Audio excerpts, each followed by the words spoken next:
everyone. So I wanted to tell you about my story. I am 27 years old and I've been married a little over 4 years. My husband's name is Dallas, just like the city. So we got married in 2009. I lived in LA for 8 years since I was 19, and I met my husband there. He's amazing. He's my rock, and I'm very thankful for him. In July of 2012, my husband told me that he was ready to have children.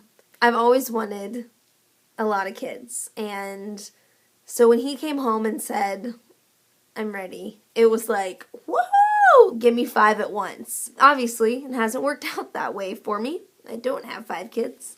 Not yet, at least. That was July of 2012, and that was right at 3 years of marriage. In November of 2012, we got pregnant. And I was in the middle of doing 2 different plays, and we got pregnant in the midst of all this craziness. So in between plays, I went in between like 2 of them, like on my lunch break with my husband, got some blood work done, and it came back. We were for sure pregnant, but it wasn't. But a week later, I taught dance classes for an after-school program, and I was in the middle of teaching, and I could feel something happening, and I knew this isn't good. I called my husband, just bawling because I knew, and we went to the hospital. My baby was gone. I went home and I called in to work. I couldn't go. I couldn't teach. I couldn't be around children. We called our families and had lots of cry fests and yelling at God, mad, asking why would you let me get pregnant and then take it away? Why would he want to cause pain? Because that's what it felt like. It felt like my God was causing me pain. And I was mad. That was the very beginning of December of last year. So it's been a year since then. We got our acts together. Made it through Christmas. January came and we were back in LA, and it was the morning of taking another negative pregnancy test, and laying in bed crying, we got that phone call from my husband's brother and his wife that they were pregnant. And let me tell you, it took every ounce of me to not freak out, to not hate everyone and everything. It was a fight for love for my family. To not let something like this tear my family apart. There was strength there from God, because I can't do that, because I am not good enough to do that, but God is good enough. God is sovereign enough and has grace and mercy and got me through that. They actually just had their baby. I got to meet Max, and he's adorable, and I love holding him, and I love being an aunt, and Dallas is so excited about being an uncle. Since then, there have been a lot of negative pregnancy tests every month. A lot of negativity. I get destroyed every month, and my husband lifts me back up and takes care of me and loves on me. In September, we decided to see a fertility doctor. It had been over a year of trying.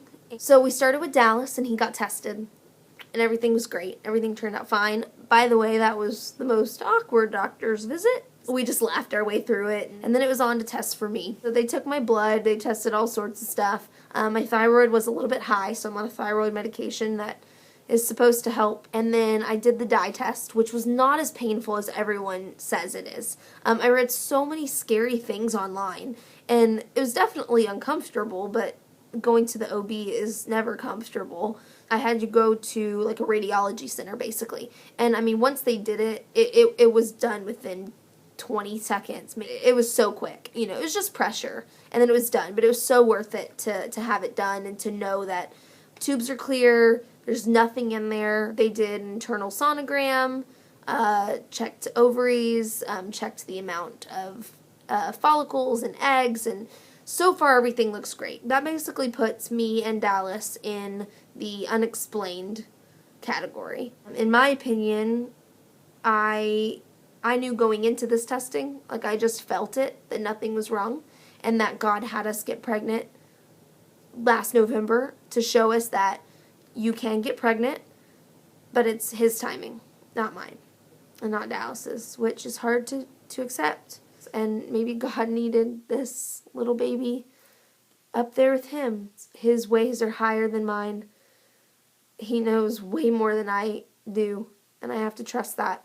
I've been through family members having kids and all my friends having children and second children and on to their thirds, and it's hard. I want to be real with you because being fake doesn't help anyone.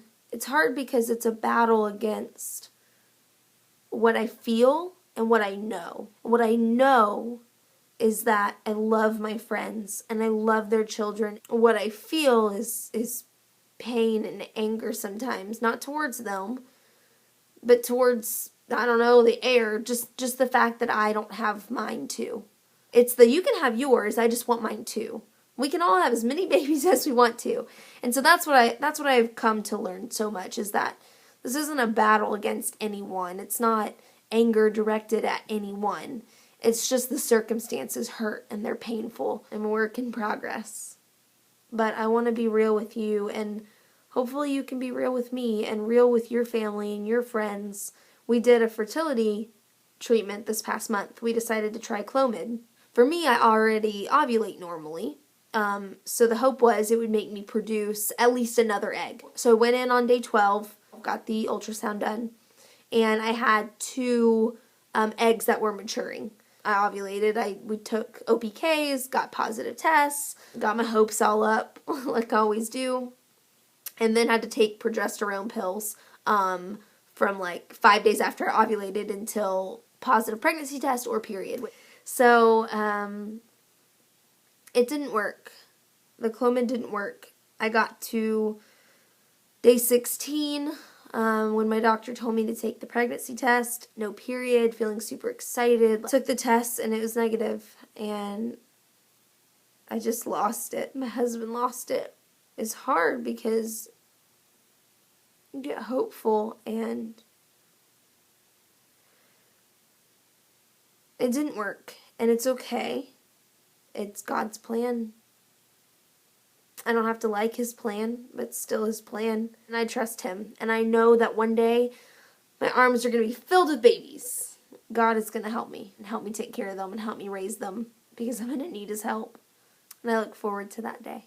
So for now, we've got a couple months where I can't do anything. We're in North Carolina. We're going to New York on Wednesday, back to Texas for 2 weeks for Christmas, and then back to North Carolina for New Year's. And all in the middle of this, my husband's working on his first feature film that we're financing right now, and just a lot of crazy stuff going on.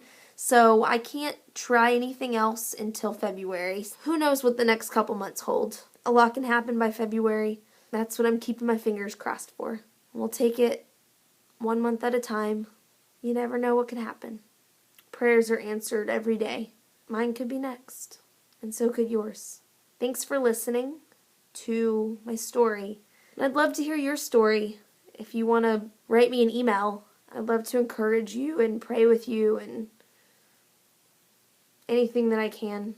So write me, email me. I hope that you're encouraged to know that there is a Creator out there who's good and loving and who answers prayers.